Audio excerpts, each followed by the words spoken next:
Merci beaucoup d'être venus aussi nombreux ce soir. Et nous allons commencer notre 6e soirée poésie. Donc je vous rappelle, les premières, c'était une promenade à travers la poésie, l'origine de la poésie, jusqu'à nos jours. Ça, il y a déjà 2 ans bientôt.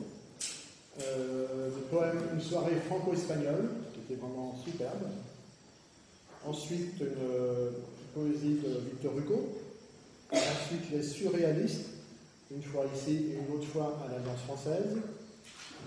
Et ce soir, ça va être le classicisme du XVIIe avec Molière, Racine et La Fontaine. Voilà. Monsieur de La Fontaine. Parce que je ne sais pas, vous avez remarqué un peu cette c'est quand même très sympa. Merci. Ça nous va bien. Non. Une autre fois. Bien.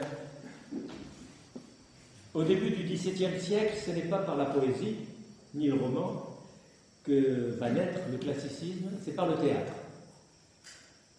Mais l'instrument de ce miracle, c'est la langue française.